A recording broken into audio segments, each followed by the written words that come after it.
It's been closed now for 11 years, but customers of a Dilworth restaurant can't stop talking about that food. It was known as Cully's, then Willy's, but whatever the name, foodies still remember their homestyle dishes. We've recreated 2 of their favorite recipes for you right here. Welcome to Back Then. I'm Tracy Briggs. This week's podcast is being sponsored by Discover Jamestown. To learn more, go to discoverjamestownnd.org. The old saying might be, an elephant never forgets, but I think it's more appropriate to say, taste buds never forget. The other day, I was scrolling through the Facebook group, If You Grew Up in Moorhead, Then You Remember. Now, you know those pages on Facebook. They're nostalgic pages, and they reminisce about restaurants and places to go and school. They're so much fun, and if you don't belong to one of those groups or follow one of these pages, I highly recommend it. Even if you didn't necessarily grow up in that town, Fargo has them, Moorhead has them, West Fargo has them. They're all over the place, and they really are fun. So anyway, I digress. I was on that page when I saw a post someone made about Cully's restaurant, later called Willy's in Dilworth. It's right on Center Avenue, Highway 10, just east of the Hi-Ho. Well, the restaurant opened in the early 1930s as the Dilworth Cafe, then it became Durham's, then Savard's, then Cully's, and by the 1970s, it became Willy's. Now, it did close in 2011. And, no matter what it was called, people on this particular Facebook thread couldn't stop talking about the great atmosphere and the delicious food served there. In fact, the thread took off like a locomotive. Get it? That's my attempt at a shout out to anyone who went to Dilworth High School back when they were the locos. I try to please. Anyway, the conversation was fun to follow, and it talked about how the mom and pop restaurant was the place to go for families, or even for some, a great place for date night. Karen Mortensen Spratler wrote, "My dad proposed to my mom there in the late 50s. Carol Tung Seth Collins wrote, "It was the place we ate at when we went out. Spaghetti, salad with French dressing, and chocolate milk. Auntie Dorothy worked there, so I'm sure she made it better. I will always love Cully's," she said. That spaghetti Carol mentioned seemed to be mentioned by a lot of people, and so did the melt-in-your-mouth garlic toast. Other items mentioned as favorites at Cully's or Willy's, the liver and onions, which, I think I'll pass on that one. But the other things sounded pretty good. Ribs, veal cutlet, onion rings, hamburgers, and hash browns in a cast-iron skillet. Spratler wrote again, "What I wouldn't give to have the recipe for those hash browns and one of the well-seasoned pans to fry them in." Others really wanted the recipe for the French dressings that Collins had mentioned.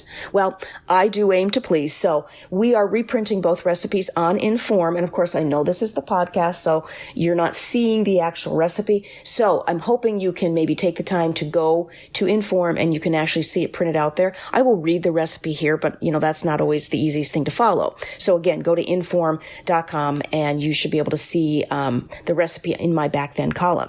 So anyway, different versions of the French dressing recipe were submitted by several people. Now, all of them could be authentic, but Karen Jacobson, who happens to be one of my very favorite coworkers at the Forum and a regular customer at the restaurant, found it from Forum columnist Bob Lynn's archives, and he had printed it a few years ago. She says she made it in her kitchen and said it was exactly like what she remembered from Cully's or Willy's. So I went and got the ingredients. I made it in my kitchen. And it's pretty sweet dressing, but I do think it's still tastier than French dressing from a bottle. So I give it the thumbs up for that, if this is the kind of dressing you like. I think I still maybe prefer just a balsamic and olive oil, but if French dressing is what you're in the mood for, this is good. All right. Anyway, the potato recipe is a little more uncertain. Here's the deal. Many people remember the potato dish as being served in a big patty. You know what I'm talking about. Some say it was made with shredded potatoes. Others say the potatoes were cubed, but they do all agree that they were prepared fresh in the kitchen with a lot of butter. Also, while some like the good old-fashioned plain hash brown and butter dish with a little salt and pepper, others say they liked it Leonaised, which basically meant with caramelized onions. It's named after the French city of Lyon. So I hope I'm pronouncing that right. Sorry to my high school French teacher. I think I'm with those people who like it Leonaised because caramelized onions, I mean, come on. However, this recipe that I'm going to talk about here in a minute works just fine without the onions. So, and another note about my attempt at making this dish, I didn't have any fresh parsley, and I didn't feel like going out and buying it because it's just for garnish and color. So to add that pop of green, I just cut up some green onions, and I think it worked just fine. So again, if you really want to see these recipes, print them out, go to inform.com and look for back then. But otherwise, I will read them here. Again, Willy's is no longer around in Dilworth. So I hope by making these dishes, it might be a chance for you to walk back in time and maybe just feel like you're there again. Again, let's start with the Cully's homemade French dressing. Your ingredients: 20 ounces of ketchup, 1 cup of white sugar, 3/4 cup vegetable oil, 1/2 cup white vinegar, 1 large onion chopped, 2 garlic cloves minced, 1 teaspoon of pepper, 2 teaspoons of salt. And all you're going to do is combine the ingredients in a blender and mix it well and serve it with salad or whatever you like. Now here's our recipe for what I call Leonaise potatoes a la Dilworth. You're going to start with 2 pounds of russet potatoes, peel them, and then cut them either into 1/4 inch thick rounds, or you can shred them into shredded hash browns, or like in little country hash browns, little cubed ones. 3 tablespoons of butter, 3 tablespoons of vegetable oil, 2 small onions, thinly sliced. And again, if you don't want to make these Leonaise style, just leave out the onions. 1/4 cup parsley, chopped or chopped green onions. Just use the green part if you just want that for some color. And use kosher salt.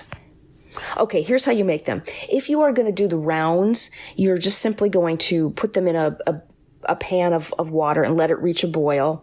Let them simmer until the potatoes are kind of a crisp tender. Should be about 5 minutes, but you'll know if you kind of stick a fork in one of the potatoes and it slightly gives. If it breaks, it's most likely a little overdone, so just get it out of the oven, or get it out of the pan at that point. Drain it completely. If you choose instead to do the shredded hash browns or even the cubed ones, you probably can just let them, if they're frozen, just let them sit at room temperature. Or if you've even made them fresh from your potato, they probably, because of their size, will cook just fine without this boiling step first. So I hope that makes sense. Heat 1 tablespoon of butter and 1 tablespoon of oil in a large nonstick skillet until shimmering, and add about half of your potatoes and half of the onions. Let them cook until the potatoes are starting to crisp and the onions are golden. That should take about 3 to 5 minutes. Then I got those out, my first batch out, and then I added the rest of the butter, oil, potatoes, and onions, and I cooked that batch. You're going to want to maybe separate the 2 batches just because there's so many of them, and they may not brown correctly if you have too many potatoes in there. So you're just really going to cook that until the potatoes and the onions are nicely softened and browned. It's going to take you anywhere from, 10 to 15 minutes. Then sprinkle in the parsley or the green onion for your color, remove it from the heat, and serve. Now, what's kind of cool is if you use the shredded potatoes, you might be able to flip them out of the pan. I used the rounds, and so mine was more like a regular potato dish. Well, I hope I have not thoroughly confused you with that recipe. Again, if you want it written out, I know that's easier to follow. Go to inform.com, and you can see the recipe printed there. So thanks for listening to this week's Back Then. Again, this podcast is being sponsored by Discover Jamestown. To learn more, go to discoverjamestownnd.com. Forum Communications is proud to be part of The Trust Project. Learn more at thetrustproject.org.